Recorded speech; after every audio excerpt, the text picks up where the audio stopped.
Welcome to the Bitcoin Jones channel. Today we're talking passive income via cryptocurrency, and today we're doing a beginner's guide to QubitTech.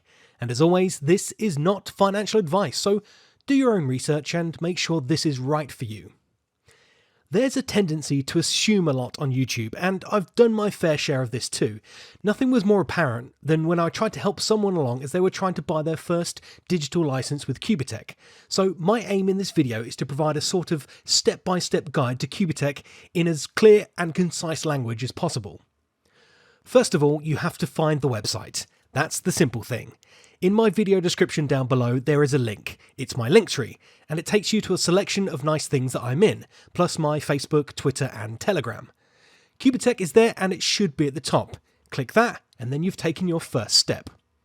Next, you need to register. Another simple step, but people might have reservations about signing up to these new platforms, but you don't really need to worry about privacy because all these guys really need is an email address. If you want another step of privacy, sign up for a Proton Mail account. This was the first thing I ever did before jumping into anything related to cryptocurrency. It has none of my real details in it, and it's a completely unrelated thing to me. So once you have your email set up, you can use your Gmail or whatever, but just in case you want that extra layer of security, go Proton Mail. Pop in your email here and then pop it in again, just in case you got it wrong the first time. Next, you'll need to put in a password. Again, same for the email address, use something unique and not associated with anything else. Why is that? Well, the internet is still the Wild West and these things can change on a dime, so just add as many layers of protection wherever you can. Speaking of layers of protection, grab yourself a VPN. This again adds another layer on top of all those other layers. If you're a resident of the USA and or Canada, you'll actually need a VPN to access QubitTech. So, we've got an email address and a password. Next, we pick a name. Feel free to use your own name, but again, you don't have to, and you can use a made-up name, like me. Agree to the terms and check the box saying you're not a US citizen. Even if you are. It's the internet, you're allowed to lie. The thing you do not want to lie about is the email address. That needs to be a real, valid email address, as you need to access it to verify a few things. Cool. Now you're in, welcome to the wonderful purple world of QubitTech.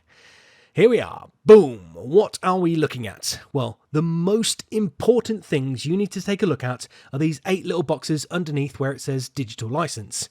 You can basically ignore everything else for now because if you don't decide to invest anything into a digital license, then you don't really need to know anything else about this platform. So let's talk about these little things. The great thing about QubitTech is that all of the digital licenses, or packages, or plans as I like to call them, is that they all do the exact same thing, which makes this very easy to explain. I don't need to go through all the plans one by one because the simplicity behind them is just great. So Bronze is the smallest package, which is $100.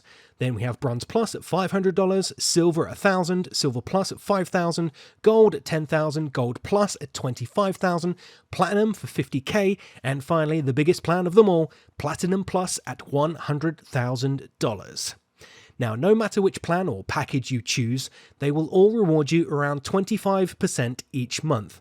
So in the first month, you get back a quarter of your investment, and then on month 4, you get back your total investment, and then from about month 4 to month 10, which is when the license expires, you'll be getting free money. The license will expire when it reaches the 250% mark, so by that time you would have regained your deposit, doubled your money, and then added an extra 50% on top of that, which is very nice.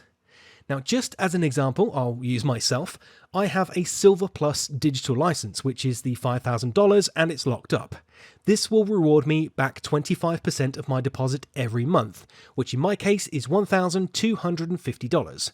When the license finishes, I will have $12,500, which includes my $5K investment and a healthy $7,500 on top of that.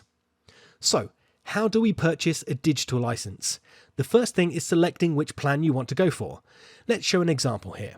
I'm you, and I have a spare $1,000 burning a hole in my wallet. Maybe it's some of that lovely new stimulus package money you've been given. So you select the Silver package and make sure it's all highlighted and you see the license cost below $1,000 USDT. Then you just need to click Pay Now. Here you will have to choose which crypto you want to pay in. The simplicity of QubitTech is that it only deals with the two main cryptos, Bitcoin and Ethereum. And when you come to withdraw it, it will either be Bitcoin or Ethereum, which is nice. So you click Pay Now, and this brings you to this screen, which if you've sent payments to other platforms before, this should be easy. But again, that's a massive assumption, so I'll run through this with you very quickly. You need to send QubitTech this exact amount of BTC, or ETH.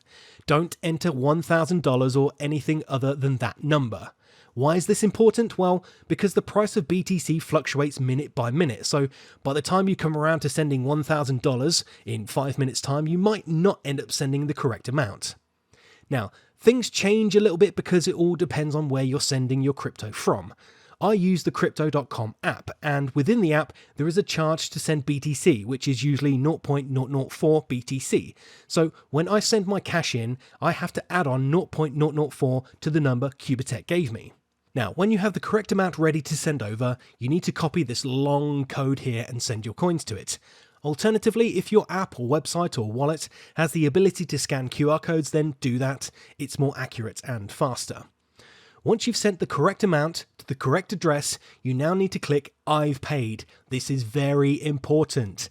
This tells QubitTech that you're sending them cash, and if you don't, there could be major complications, so just make sure you click I've paid.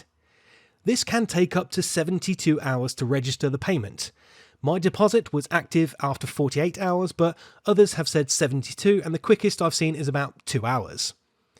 After this, you're going to want to add your crypto wallet. So when you start getting paid from QubitTech, you're going to need a place to send it.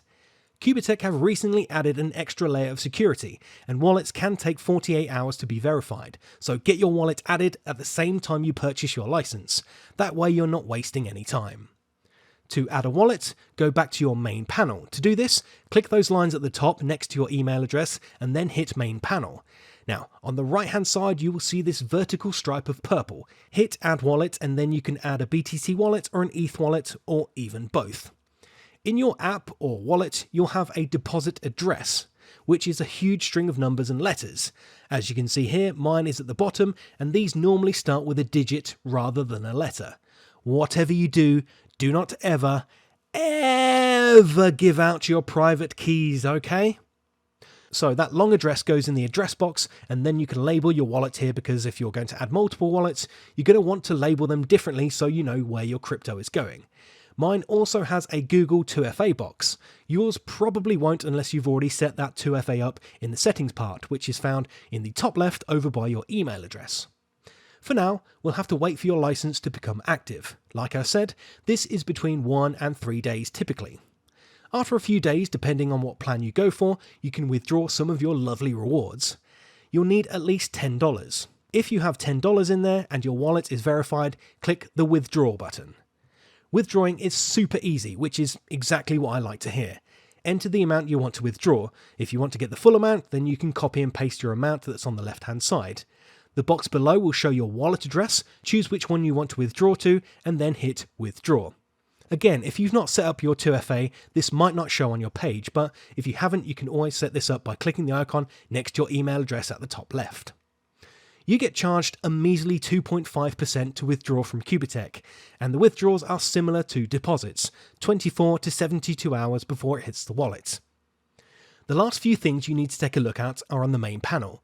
When you scroll down, you'll see these little scrollable graphics which tell you the day's deposit percent. These are released each day at 3 PM UTC, and below that you can see the reward history and the withdraw history, which are handy to know that they're there. Okay, so that just about rounds up this beginner's guide to QubitTech. If you have any questions whatsoever, there are multiple ways to contact me. Just hit that Linktree link in the description. You can send me a message on Facebook, Twitter or Telegram, or just drop a little comment on this video. I really hope this has helped you, and I hope you'll join me in this wonderful purple world of QubitTech, making that easy, simple passive income. Catch you later.